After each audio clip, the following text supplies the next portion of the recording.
نکاح عبادت ہے اور اللہ کی طرف سے ایک بڑی نعمت ہے. دین اور دنیا کے دونوں کام اس سے درست ہو جاتے ہیں. نکاح شادی عبادت ہے، نماز بھی عبادت ہے. اگر دوران نماز اگر آپ موسیقی سنیں گے، بتائیے نماز درست ہو جائے گی؟ نماز عبادت رہے گی؟ یہ طواف آپ کرتے رہیں موسیقی سنتے سنتے، بتائیے نکاح عبادت رہے گا؟ طواف عبادت رہے گا؟ یقیناً نہیں رہے گا. تو جب نکاح اور شادی میں آپ گناہ کریں گے تو بتائیے وہ عبادت کیسے رہے گی؟ وہ عبادت کیسے رہے گی؟ کوئی آدمی نماز میں گانے سنے تو لوگ کتنے کیسے دیکھیں گے؟ کوئی آدمی دوران طواف گانے سنے تو کیسا لگے گا؟ لیکن نکاح کی مجلس میں اور نکاح اور شادی کے موقع پہ گناہ کرتے ہیں تو کیا کہتے ہیں؟ اسٹیٹس ہے. کیوں؟ آج مسلمان نکاح کو عبادت نہیں سمجھتا. آج مسلمان نکاح کو، شادی کو عبادت نہیں سمجھتا. اس لیے وہ اس معاملے میں آزاد ہے، چاہے وہ ہندوؤں کا طریقہ اختیار کرے، غیر مسلموں کا طریقہ اختیار کرے، معاشرے کے طور طریقے اپنائے، کیونکہ اسے عبادت نہیں سمجھتا. اگر اسے عبادت سمجھتا، شادی کو عبادت سمجھتا، تو پھر خیال کرتا کہ بھائی اللہ اور اللہ کے رسول نے یہ عبادت کس انداز سے کرنے کی تلقین فرمائی. روزے کو عبادت سمجھتا ہے، الحمدللہ اتنا شعور ہے. نماز کو عبادت سمجھتا ہے، اتنا شعور ہے.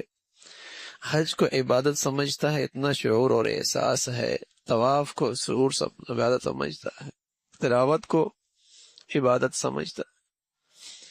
مسجد کو عبادت گاہ سمجھتا ہے. لیکن شادی بیاہ کو مسلمان آج عبادت نہیں سمجھتا. وہ سمجھتا ہے اس کو جیسے مرضی کرنا. تو نکاح تو ہو جائے گا بھائی، لیکن عبادت کے بغیر ہوگا، پھر برکتیں نہیں ہوں گی. تو نکاح ایک نعمت ہے، ایک عبادت ہے، اور ایسی بڑھیا عبادت ہے سبحان اللہ کہ آدمی اگر تلاوت شروع کرے اور زبان رکی تو تلاوت کی عبادت ختم. نماز پڑھی، ہم نے سلام پھیرا، نماز کی عبادت ختم. روزہ رکھا، افطاری روزی کی عبادت ختم. حج کیا، احرام اتارا، احرام اتارنے کے بعد حج کی عبادت ختم. لیکن نکاح ایسی عبادت ہے جب تک میاں بیوی محبت سے رہتے ہیں مسلسل عبادت میں رہتے ہیں. لیکن آج مسلمان اسی عبادت کو خراب کر دیتا ہے. مادر پدر آزاد ماحول ہے، جیسے مرضی کر لو. مسلمان بھی رہنا چاہتے ہیں، اسلام بھی نہیں اپنانا چاہتے. مسلمان بھی رہنا چاہتے اور اسلام بھی نہیں اپنانا چاہتے. مسلمان اس لیے رہنا چاہتے ہیں کہ مسلمانوں میں رہتے ہیں، لوگ کیا کہیں گے. اسلام بھی نہیں اپنانا چاہتے اس لیے کہ نفس اور خواہشات پہ قابو ہی نہیں. لوگ کیا کہیں گے، زمانہ کیا کہے گا، برادری کیا کہے گی. جو بےہودگی نکاح جیسی عبادت میں ہوتی ہے شاید کسی اور عبادت میں نہیں ہوتی، اور بڑھتی چلی جا رہی، بڑھتی چلی جا رہی، بڑھتی چلی جا رہی. کہتے ہیں حالات ٹھیک نہیں ہے معاشی طور پر،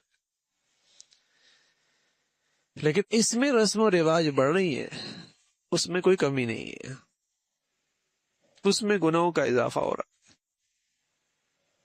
تو نکاح ایک نعمت ہے، نکاح ایک عبادت ہے. دین اور دنیا دونوں کے کام اس سے درست آدمی گناہ سے بچتا ہے، دل ٹھکانے آ جاتا ہے، نیت خراب اور ڈاواں ڈول نہیں ہونے پاتی. بڑی بات یہ کہ فائدے کا ثواب، فائدے کا فائدہ بھی، ثواب کا ثواب، اجر بھی، عبادت کا اجر بھی. میاں بیوی اللہ کا حکم سمجھ کر پاس بیٹھ کر محبت اور پیار کی باتیں کریں، ہنسی دل لگی کی باتیں کریں، یہ نفلی نمازوں سے بھی بہتر، نفلی نمازوں سے بھی بہتر عبادت ہے. یہ تعلق عبادت ہے، یہ محبت عبادت ہے. یہ پاس بیٹھنا عبادت ہے، عبادت ہے، وہ بڑھیا عبادت ہے۔